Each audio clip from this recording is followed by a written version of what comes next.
Fala gente, tudo bem? Seja bem-vindo a mais um vídeo do nosso canal. Seja bem-vindo a mais um vídeo da série Parábolas da Bíblia. E no vídeo de hoje vamos explanar uma parábola do Antigo Testamento. É isso mesmo. Se você pensou que só existem parábolas no Novo Testamento, pois no Antigo Testamento nós temos algumas parábolas e é o tema do vídeo de hoje. Bem-vindo ao nosso canal. Se você ainda não é inscrito por aqui e gostou do nosso conteúdo, não esqueça de se inscrever, deixar o seu curtir, comente aí o que você achou do nosso conteúdo e Deus te abençoe. Vamos para o vídeo. A grande maioria das pessoas pensa que o uso das parábolas é um recurso inédito inaugurado por Jesus no Novo Testamento. Porém, no Antigo Testamento nós temos pelo menos 10 parábolas registradas. Eu vou lembrar uma para você. Lembra quando Davi adulterou com Batseba e que o profeta Natã foi ter com ele e contou uma historinha para repreendê-lo? Pois é, Natã não estava contando nada além de uma parábola, que era um recurso pedagógico já usado desde o livro de Números, quando o profeta Balaão, um profeta pagão, usou esse recurso para transmitir uma mensagem. Esse recurso aparece muito na vida dos profetas, inclusive a parábola que vamos contar hoje está baseada no livro de Isaías, Isaías capítulo 5. Vamos abordar hoje sobre a parábola da vinha. Isaías capítulo 5. O meu amado tem uma vinha em um outeiro fértil, e a cercou, e a limpou das pedras, e a plantou de excelentes vides, e construiu nela um lagar, e esperava que desse uvas boas, mas deu uvas bravas. Versículo 4. Que mais se podia fazer a minha vinha que eu não lhe tenha feito? E como esperando eu que desse uvas boas, veio a produzir uvas bravas. Aí no versículo 7, porque a vinha do Senhor dos Exércitos é a casa de Israel. Essa é a parábola da vinha, que você pode conferir com mais detalhes depois aí na sua Bíblia. Essa parábola é muito importante porque ela está localizada, ela é na verdade contada em forma de música, em forma de poema. Israel, do ponto de vista religioso e espiritual, entrou no estado de apostasia total. Era mais do que um desvio espiritual, era apostasia generalizada. Qual é a diferença entre alguém que está desviado dos caminhos do Senhor e alguém que apostatou da fé? O desviado é aquele que se afastou da graça de Deus, mas não perdeu a consciência de que está no caminho errado e que abandonou o caminho certo. Já o apóstata é aquele que trocou a fé, é aquele que mudou a crença, é aquele que negou a fé, é aquele que dizia que afirmava uma coisa aqui e agora passa a negar, é aquele que um dia abraçou a fé e agora trocou por uma fé completamente oposta e sem nenhum temor a Deus. A gente vê que no livro de Êxodo, no livro de Números, Israel é dito como alguém que foi chamado para ser sacerdócio às nações, para conduzir as nações a Jesus. Só que eles falharam no propósito, eles negaram a fé, eles abandonaram o conserto e afundaram na idolatria generalizada. É nesse contexto que está o profeta Isaías e é por esse motivo que ele conta esse poema, que ele conta essa parábola em forma de poesia. Essa parábola tem alguns elementos e os mais importantes eu vou destacar aqui. O primeiro elemento é o próprio dono da vinha, que o profeta Isaías chama de meu amado. É aquele que cultivou a vinha. E o segundo elemento é a própria vinha. A vinha é uma plantação de uvas. Então, quando você lê na Bíblia a palavra videira, quando você ouviu algum pregador usando essa palavra, fique sabendo que a gente está falando de pé de uva. É que aqui no Brasil a gente não tem esse costume de chamar videira para um pé de uva, mas vide, videira, pé de uva são as mesmas coisas. Agora vamos falar sobre a vinha. Eu chamo a atenção aqui para um fato muito interessante, é que o dono dessa vinha, antes de plantar, ele tem toda uma preparação. Ele não chega plantando de qualquer jeito, ele faz toda uma preparação. Segundo aqui o versículo 2, esse dono da vinha, primeiramente ele cercou, depois limpou das pedras e só depois é que foi plantar. Eu quero chamar sua atenção para o fato de ele ter cercado a vinha. Para que serve uma cerca em uma propriedade? Primeiro, a cerca serve para a identificação de uma propriedade, delimitação de uma propriedade e segurança de uma propriedade. Então, quando Deus, aqui nessa parábola, ele cerca aquela vinha, ele está primeiramente dizendo: essa vinha tem um dono, essa vinha pertence a alguém. Por isso que ela está cercada, porque a falta de cerca indica que o terreno está abandonado abandonado. E quando o proprietário ele cerca a vinha, ele está delimitando o território. Ele está dizendo: isso aqui é meu, você pode ir até aqui, porque aqui já não é mais meu. E quando o proprietário ele cerca aquela propriedade, ele está oferecendo segurança para quem está dentro e para o que está dentro. No caso da parábola, quem estava dentro eram os pés de uva. Ele queria proteger a propriedade para que ninguém entrasse, para que ninguém invadisse. Com essa primeira ação do dono da vinha, a gente traz muitas lições para as nossas vidas. A primeira coisa que eu aprendo com essa cerca ao redor da vinha, eu quero aplicar para a sua vida. Você é propriedade de Deus. Deus te cercou. Deus te cercou para identificar que você pertence a alguém. Deus te cercou para delimitar até onde você pode ir. E Deus te cercou para a tua própria segurança. Então isso quer dizer que você tem o dono. Deus é o teu dono, porque Jesus comprou a sua vida com o seu próprio sangue. E a partir do momento em que Jesus te comprou, você pertence a Ele. Ele te comprou e te cercou. Primeiro, para identificar que você tem dono, para ninguém dizer que você está abandonado. Lembra que eu falei anteriormente que terreno que não é cercado dá a ideia de que ele está abandonado e que não tem dono nenhum? Pois é, Deus te cercou. Você não está abandonado. Ninguém pode olhar para você e dizer que você está abandonado, porque Deus te cercou. Todo mundo vai saber que você pertence a Deus. Ou pelo menos, todo mundo deveria saber que você pertence a Deus, que você é propriedade exclusiva de Deus. Quando Deus te cerca, Ele também está te oferecendo segurança. Se não tivesse cerca, os animais poderiam entrar ali, pisar e estragar com a plantação. Os viajantes podiam passar pela estrada no período da colheita e apanhar as uvas e não deixar o dono colher em paz. Deus, Ele cercou você. Ele está ao seu redor. A Bíblia diz que o inimigo ele anda como um leão furioso e faminto ao seu redor para tentar te tragar. Mas Deus está ao seu redor e os anjos do Senhor se acampam ao redor daqueles que hão de herdar a salvação. Isso quer dizer que Deus ele te cerca para te proteger, já o inimigo te cerca para te aprisionar. Eu queria que você entendesse isso, porque tanto Deus quanto o inimigo trabalham com cercas, só que a cerca do inimigo é para aprisionar você e a cerca de Deus é para proteger você. Deus sempre tem uma cerca de proteção que muitas pessoas que não entendem o Evangelho acham que é uma prisão. Você não pode ultrapassar a cerca, senão você cai no precipício. As regras e princípios do reino de Deus são um dos pilares que formam essa cerca, que muita gente que está de fora pensa que é uma cerca de prisão. Na verdade, é um muro de proteção. Não queira quebrar nenhum pilar dessa cerca que Deus colocou ao seu redor, porque se você quebrar um só mourão desse aí que Deus colocou ao redor de você, você vai quebrar princípios, você vai abrir uma brecha, o inimigo vai entrar na sua vida, vai estragar com a tua plantação espiritual e vai deixar você devastado. Pela própria história de Israel, Deus cercou Israel, Deus protegeu Israel. Lembra que eles venceram muitas batalhas com um número muito reduzido de soldados e de pessoas? Era Deus que estava os protegendo, que estava os guardando, mas o dono da vinha não parou com a cerca. Tinha mais serviço pela frente, o trabalho de preparação é lento e tinha mais serviço pela frente. Depois que ele cercou, diz o texto que ele limpou das pedras, ou seja, Deus removeu aquilo que impedia o crescimento, o desenvolvimento e a frutificação saudável de uma planta. Aqueles pés de uva não tinham razão nenhuma para deixar de frutificar, porque o próprio Deus, que é o agricultor que Jesus falou, ele preparou todo o terreno, ou seja, o povo de Israel não tinha motivos para desobedecer, porque tudo que eles precisavam, Deus foi na frente preparando o terreno. Deus sempre tira da nossa vida aquilo que atrapalha a nossa caminhada espiritual. Perceba que é o dono da vinha que tira a pedra. Não é você que vai arrancar as pedras do seu caminho. Não é você que vai tirar os empecilhos do seu caminho.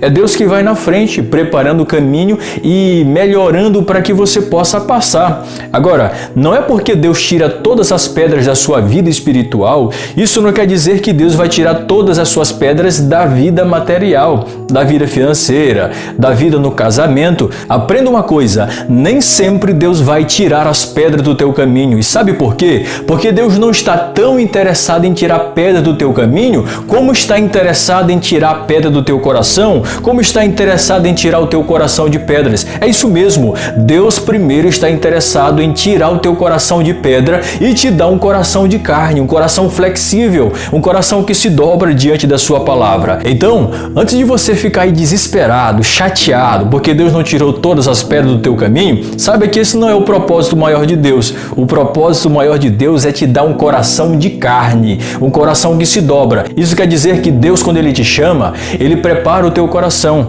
Ele cria todo um ambiente favorável para você crescer espiritualmente. Vamos voltar para trás e vamos ver que foi assim lá na cruz. A cruz foi a preparação para que nós estivéssemos diante de Deus. A pedra do pecado, Jesus conseguiu esmiuçar. A pedra da morte, Jesus conseguiu pisar. A pedra do mundo e do inimigo, Jesus também pisou. E Ele é a própria pedra, pedra de esquina que esmiuça, que estraga com todas as outras pedras. Então Deus criou um ambiente favorável para o nosso crescimento espiritual. Isso quer dizer que se você foi cuidado por Deus, mas não está bem espiritualmente, é preciso que você repense e veja que o problema não está no agricultor que te cuidou, está em você que não está frutificando e que não está evoluindo conforme os interesses do Pai. Aí depois que ele cerca e depois que ele tira as pedras, só aí é que ele vai plantar. Ou seja, ele gerou uma vida. Aqui significa Deus concedendo à existência aquilo que não tinha existência.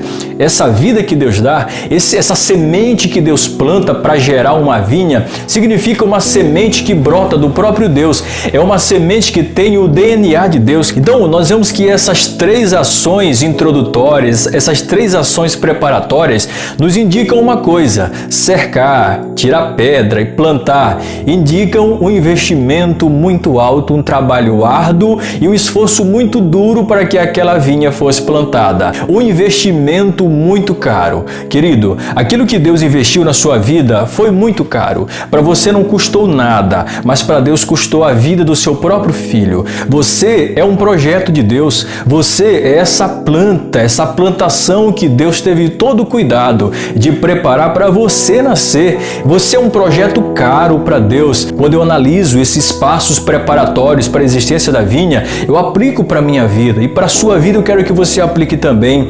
Deus nunca te dá uma grande missão sem primeiro te preparar. Deus nunca te coloca em uma batalha tão grande sem primeiro te capacitar, porque Deus é o Deus de preparação. Eu já tenho falado isso aqui algumas vezes. Deus sempre preparou as coisas para que funcionasse para nós. Deus sempre foi na frente preparando o terreno para a gente passar melhor. Então, se você deseja receber uma bênção de Deus e ainda não recebeu, pode ser que você ainda não esteja preparado para receber a bênção.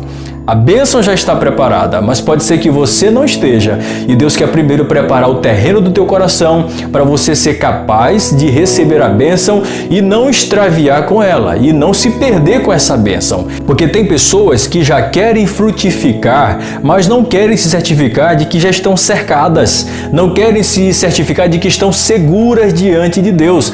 Por exemplo, pessoas que já querem um ministério de pregação ou de louvor, mas que ainda nem sabem o básico da fé. Nós não podemos ter um ministério sem primeiro ter segurança. Se certifique de que você está seguro espiritualmente. Tem muitas pessoas que querem um ministério, que querem um púlpito, mas não estão preparadas para receber calúnias, não estão preparadas para receber pedradas. Primeiro, permita-se ser cercado por Deus, porque se você querer assumir o ministério e não estiver com a sua cerca espiritual pronta e forte e alta o suficiente, você não vai resistir perseguição, você não vai resistir às pedradas e o inimigo vai entrar e vai fazer um estrago na sua vida. Agora me chama a atenção é que esse dono da vinha, ele constrói uma torre. Depois que a plantação é concluída, ele constrói uma torre e um lagar. O lagar era um local, era um tanque onde as uvas seriam espremidas. Então, o dono da vinha preparou tudo, ele já estava com a expectativa de que ia ter uma produção maravilhosa.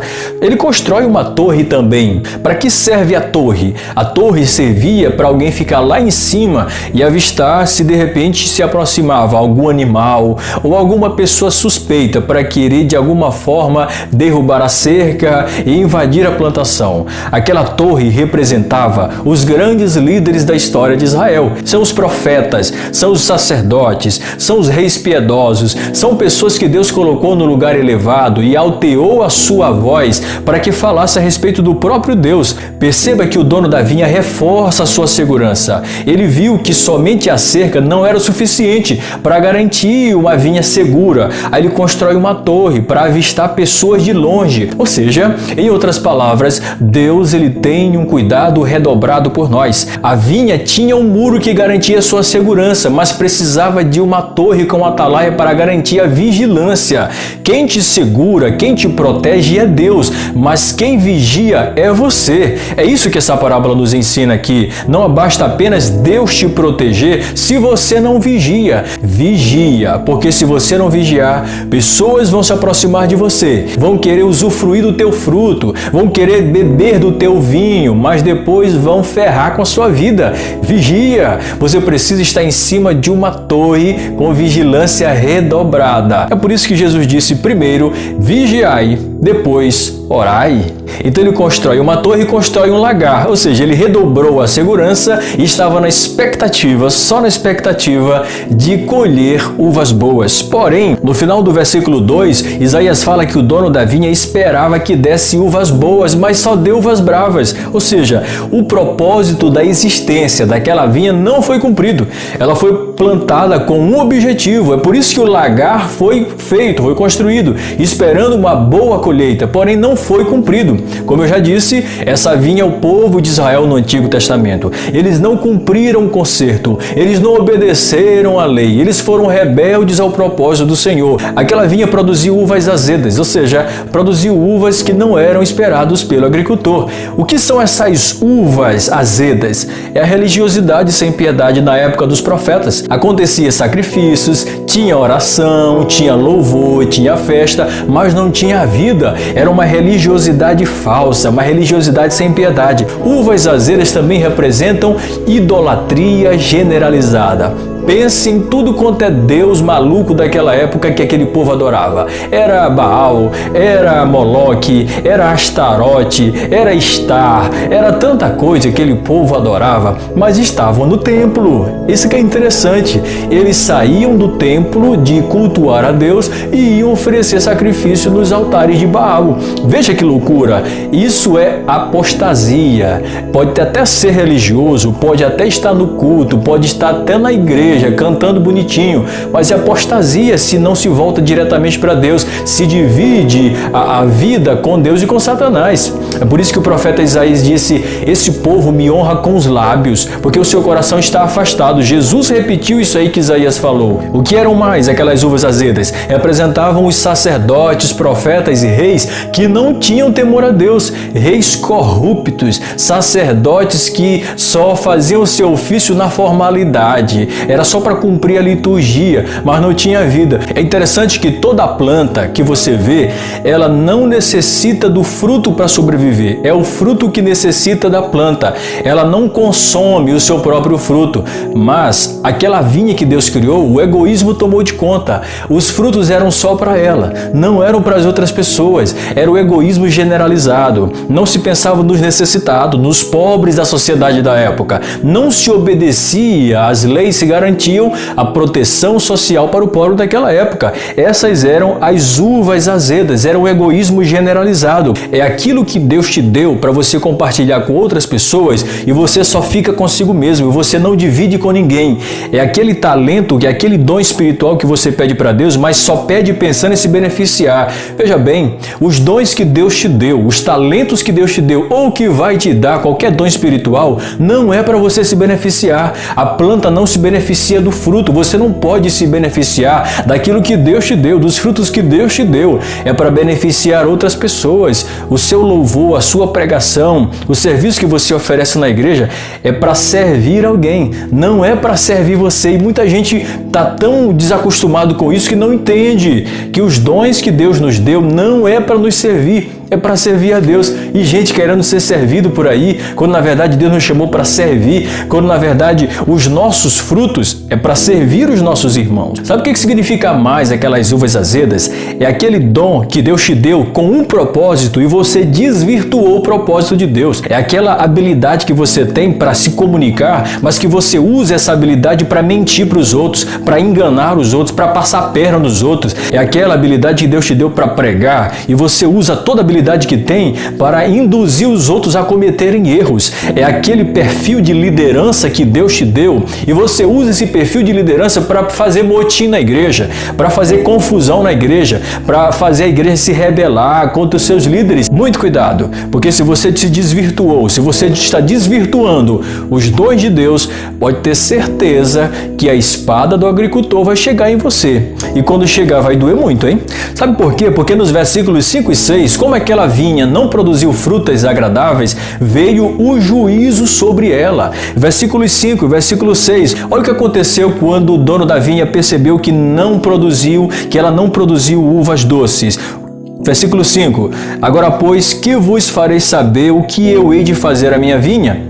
Tirarei a sua sebe para que sirva de pasto, derribarei a sua parede para que não seja pisada, e a tornarei em deserto, não será podada nem cavada, mas crescerão nela sarças e espinheiros, e as nuvens darei ordem para que não derramem chuva sobre a terra. Sabe o que isso quer dizer? Juízo, meu irmão.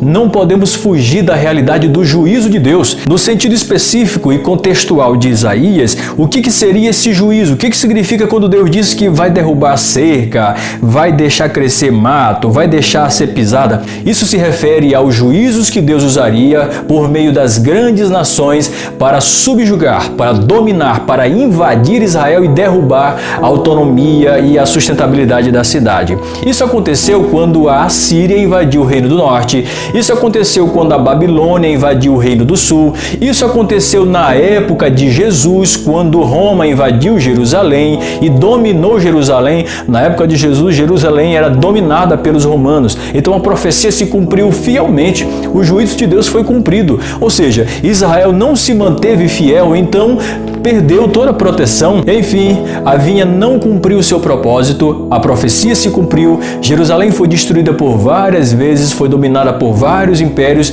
e no tempo de Jesus era dominado por Roma. Porém, uma coisa você precisa saber, a vinha foi cortada, mas não exterminada. Os galhos foram cortados, o tronco foi cortado, mas sobrou as raízes. É por isso que em Isaías capítulo 11, versículo 1, Isaías fala de um renovo que brota do tronco de Jessé. É por isso que em Isaías 53, versículo 2, ele diz que esse renovo, ele veio subindo como uma raiz de uma terra seca. Ou seja, Deus permitiu que os galhos, que o tronco fosse cortado, mas uma raiz de todos os troncos que foram cortados, uma raiz ficou lá no fundo. E essa raiz nós chamamos de o rebento de Jessé, o renovo de Jessé. O que é um renovo que Isaías fala? É um galinho de planta que surge a partir de uma raiz lá no fundo. Aquela raiz, sabe quem era? Aquela raiz é Jesus Cristo, a videira verdadeira. A partir de agora eu quero falar para você sobre a videira verdadeira. Israel foi a videira primeira, mas Jesus foi a videira verdadeira. É isso que nós vemos em João capítulo 15. Jesus disse, eu sou a videira verdadeira e meu pai é o lavrador. Deus é o lavrador dessa parábola e Jesus é a videira verdadeira. Por que Jesus é a videira verdadeira? Porque ele disse em João 14:6, eu sou o caminho e a verdade e a vida. Por que ele é a videira verdadeira? Porque a primeira videira não cumpriu com o seu propósito, mas a segunda videira, a videira verdadeira, cumpriu fielmente com o seu propósito. Diz a Bíblia que ele cumpriu a lei em todos os aspectos. Nenhum tio e nenhum jota da lei passou sem que ele tivesse cumprido plenamente. Ele foi a única pessoa que conseguiu cumprir todos os preceitos da lei de Deus e por esse motivo ele é chamado de a videira videira verdadeira.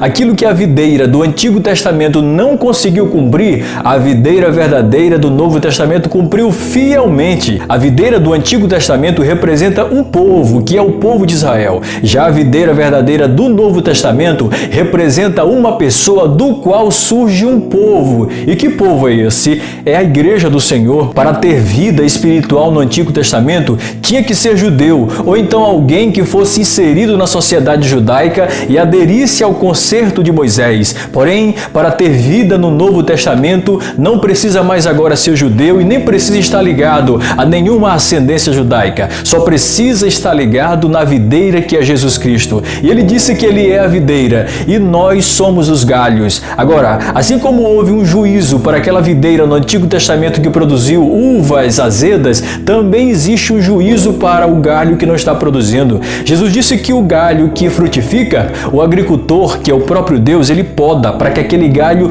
dê mais frutos. Agora, se não frutifica, a espada do agricultor é para cortar. Juízo. Se você recebeu toda a seiva da palavra, se você recebeu todos os preparatórios de Deus para frutificar e não está frutificando, a espada do Senhor virá sobre a sua vida e tenha certeza disso. Mas graças a Deus, se nós estamos ligados nessa videira que é Jesus Cristo. Para essa videira não existe tempo ruim. Para essa videira a tempestade não é uma ameaça. Para essa videira os ventos fortes, os raios, não são uma ameaça. Essa videira não pode ser cortada, porque quando cortaram ela ressurge ao terceiro dia. Essa videira produz vinho, que é o símbolo do próprio sangue de Jesus na ceia do Senhor. Se você está nessa videira, você é um bem-aventurado, porque Deus te enxertou, porque Deus te comprou, porque Deus fez agora você propriedade exclusiva dele. Essa é a parábola da vinha no livro de Isaías. Diga aí o que você achou dessa parábola. Diga aí se você já conhecia essa parábola,